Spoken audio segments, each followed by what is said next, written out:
Bonjour à tous et bienvenue sur La Voix de Dieu. Aujourd'hui, nous allons aborder un sujet qui concerne chacun d'entre nous, les réseaux sociaux.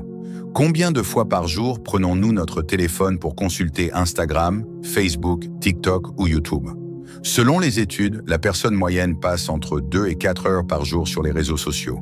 Cela représente des centaines d'heures par an. Mais voici la question que je vous pose aujourd'hui. Les réseaux sociaux vous distraient-ils de l'essentiel? Dans cette vidéo, nous allons découvrir la vérité sur l'impact des réseaux sociaux dans notre vie spirituelle et comment revenir à ce qui compte vraiment, la présence de Dieu. Les réseaux sociaux, une distraction spirituelle.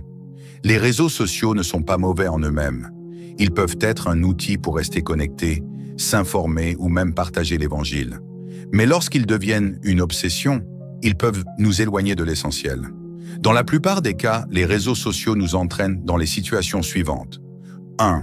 La perte de temps. La perte de temps est l'un des plus grands pièges des réseaux sociaux. Nous ouvrons une application pour juste 5 minutes, et avant même de nous en rendre compte, 1 heure, voire plus, s'est écoulée. Mais pourquoi est-ce si grave de perdre du temps sur les réseaux sociaux? Le temps est une ressource précieuse.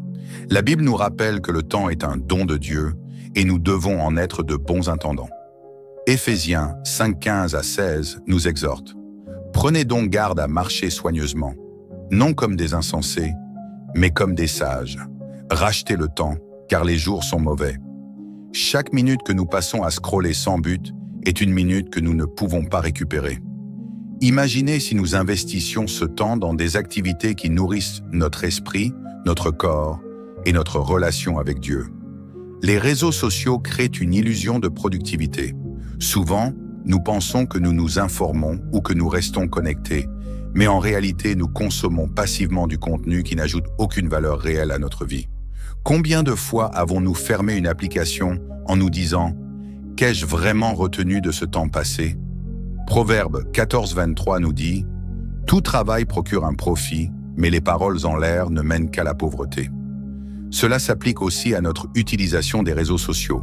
Si nous ne sommes pas intentionnels, nous risquons de gaspiller notre temps en paroles et en images en l'air. L'effet de défilement infini.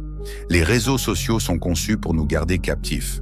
Les algorithmes sont optimisés pour nous montrer du contenu qui nous attire, nous poussant à scroller toujours plus loin. C'est ce qu'on appelle le défilement infini. Avant même de nous en rendre compte, nous avons passé des heures à regarder des vidéos, des photos, ou des commentaires qui, en fin de compte, n'ont aucun impact positif sur notre vie. Pire encore, cela peut nous laisser un sentiment de vide et de fatigue mentale. Le temps perdu, c'est du temps en moins pour Dieu. Le plus grand danger, c'est que ce temps perdu sur les réseaux sociaux est souvent du temps volé à Dieu. Combien de fois avons-nous repoussé notre moment de prière ou de lecture biblique parce que nous étions trop occupés à scroller? Pourtant, la présence de Dieu est la seule chose qui peut vraiment remplir notre vie de sens et de paix. Jésus nous rappelle dans Matthieu 6:33 « Cherchez premièrement le royaume et la justice de Dieu, et tout cela vous sera donné par-dessus. » Un exemple concret. Imaginez ceci. Si vous passez 2 heures par jour sur les réseaux sociaux, cela représente 730 heures par an, soit l'équivalent de 30 jours complets. Imaginez ce que vous pourriez accomplir spirituellement, relationnellement, ou même professionnellement avec 30 jours supplémentaires chaque année. Le temps perdu, c'est aussi des opportunités manquées. Chaque minute passée sur les réseaux sociaux est une minute en moins pour prier et intercéder pour les autres. Lire et méditer la parole de Dieu, servir dans votre église ou votre communauté. Passer du temps de qualité avec votre famille ou vos amis. Développer vos talents et vos passions pour la gloire de Dieu. Galates 6:9 nous encourage. Ne nous lassons pas de faire le bien, car nous moissonnerons au temps convenable si nous ne nous relâchons pas. Mais pour moissonner, il faut d'abord semer, et cela demande du temps et de l'intentionnalité. 2. La comparaison et l'insatisfaction. Les réseaux sociaux sont souvent un terrain fertile pour la comparaison.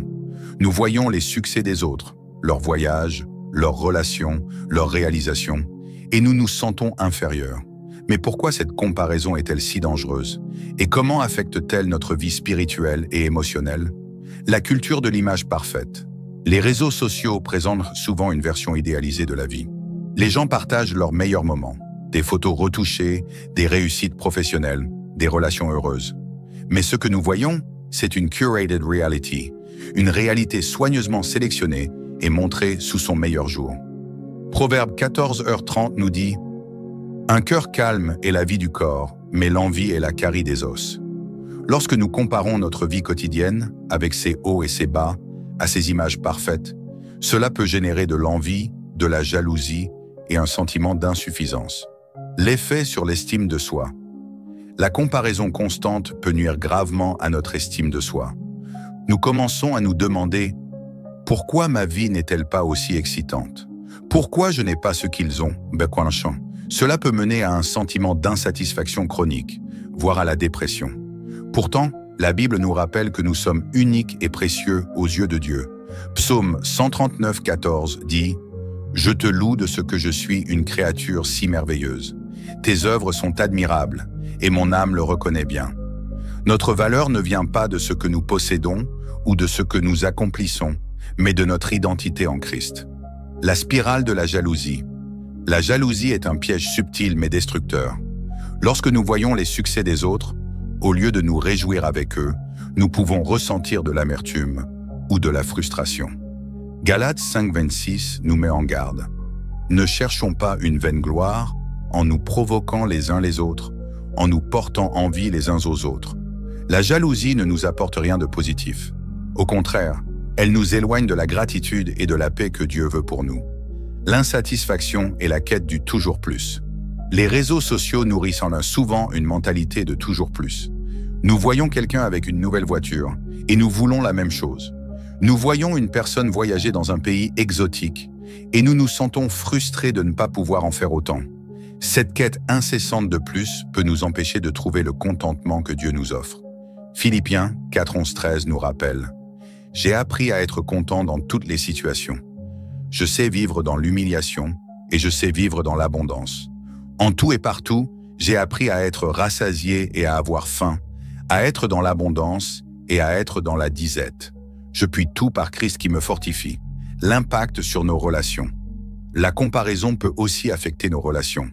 Nous pouvons commencer à envier les amis ou les membres de notre famille qui semblent avoir une vie plus parfaite.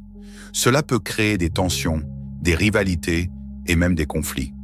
La Bible nous encourage à nous réjouir avec ceux qui se réjouissent, Romains 12,15, et à être reconnaissants pour ce que nous avons. Hébreux 13,5 dit « Ne vous livrez pas à l'amour de l'argent. Contentez-vous de ce que vous avez, car Dieu lui-même a dit « Je ne te délaisserai point et je ne t'abandonnerai point. » Un exemple concret. Imaginez ceci. Vous passez 30 minutes à scroller sur Instagram. Vous voyez des photos de vacances, de corps parfaits, de couples heureux. À la fin, vous vous sentez vidé, insatisfait et vous commencez à douter de votre propre vie. Maintenant, imaginez que vous passez ces mêmes 30 minutes à lire la Bible, à prier ou à méditer sur les promesses de Dieu. À la fin, vous vous sentez rempli de paix, de gratitude et d'espérance. Comment briser le cycle de la comparaison? Voici quelques conseils pratiques pour lutter contre la comparaison et l'insatisfaction. Soyez reconnaissant. Prenez le temps chaque jour de remercier Dieu pour ce que vous avez. Limitez votre temps sur les réseaux sociaux. Définissez des moments spécifiques pour les consulter. Concentrez-vous sur votre propre chemin. Rappelez-vous que Dieu a un plan unique pour votre vie. Jérémie 29,11. Célébrez les succès des autres. Apprenez à vous réjouir avec ceux qui se réjouissent. Remplissez votre esprit de la parole de Dieu. Méditez sur des versets qui vous rappellent votre valeur en Christ. Troisième, l'influence négative. Certains contenus sur les réseaux sociaux peuvent influencer nos pensées et nos comportements d'une manière qui ne glorifie pas Dieu. 1 Corinthiens 15,33 nous avertit « Ne vous y trompez pas, les mauvaises compagnies corrompent les bonnes mœurs. » Chez un chrétien, l'influence négative des réseaux sociaux peut se manifester de plusieurs façons. Affaiblissement de la foi, l'exposition à des contenus contraires aux valeurs chrétiennes peut éloigner de la prière et de la relation avec Dieu. Péché et tentation. Certains contenus immoraux ou violents peuvent amener au péché et troubler la pureté du cœur. Matthieu 5,28. Perte de temps spirituel. Un usage excessif peut détourner du temps consacré à la méditation de la Bible, à la prière et à l'Église. Désinformation religieuse. Des fausses doctrines peuvent être diffusées, semant la confusion et l'éloignement des vérités bibliques. 2 Timothée 4:3-4. Troisième, l'essentiel, la présence de Dieu. Alors quel est l'essentiel que nous risquons de manquer à cause des réseaux sociaux? La présence de Dieu, la paix intérieure. Dans un monde rempli de bruit et de distractions, la présence de Dieu apporte une paix que rien d'autre ne peut offrir. Jésus a dit dans Jean 14:27, « Je vous laisse la paix, je vous donne ma paix. Je ne vous donne pas comme le monde donne. » La guidance divine. Dieu nous parle à travers sa parole. Plus nous méditons sur la Bible, plus nous discernons sa volonté pour notre vie. Proverbes 3:5-6 nous rappelle « Confie-toi en l'Éternel de tout ton cœur et ne t'appuie pas sur ton intelligence. Reconnais-le dans toutes tes voies et il aplanira tes sentiers. » Une relation approfondie avec Dieu. Dieu désire une relation intime avec nous. Plus nous passons du temps avec lui, plus nous le connaissons et plus notre amour pour lui grandit. Jacques 4:8 nous dit « Approchez-vous de Dieu et il s'approchera de vous. » David, par exemple, décrit comme un homme selon le cœur de Dieu, 1 Samuel 13:14, Actes 13:22, était un roi, un berger et un adorateur passionné. Il passait beaucoup de temps dans la prière et la méditation, cherchant Dieu dans le secret, notamment à travers les psaumes qu'il composait. Dans son intimité avec Dieu, David cherchait la présence de Dieu. Il louait et adorait sincèrement, même en période de détresse, psaume 27:4. Dépendait de Dieu, il consultait toujours Dieu avant d'agir, 1 Samuel 38. Se repentait sincèrement. Malgré ses fautes, il revenait toujours à Dieu avec un cœur humble, psaume 51. Méditait la loi de Dieu. Il trouvait sa force dans la parole et les commandements divins, psaume 119, 97. Quatrième, comment retrouver l'essentiel? Alors, comment pouvons-nous retrouver l'essentiel et prioriser la présence de Dieu dans notre vie? Voici quelques conseils pratiques. Fixez des limites. Définissez des moments spécifiques pour consulter les réseaux sociaux et respectez-les. Par exemple, évitez de les consulter le matin avant votre temps avec Dieu. Priorisez Dieu. Commencez votre journée par la prière et la lecture de la Bible.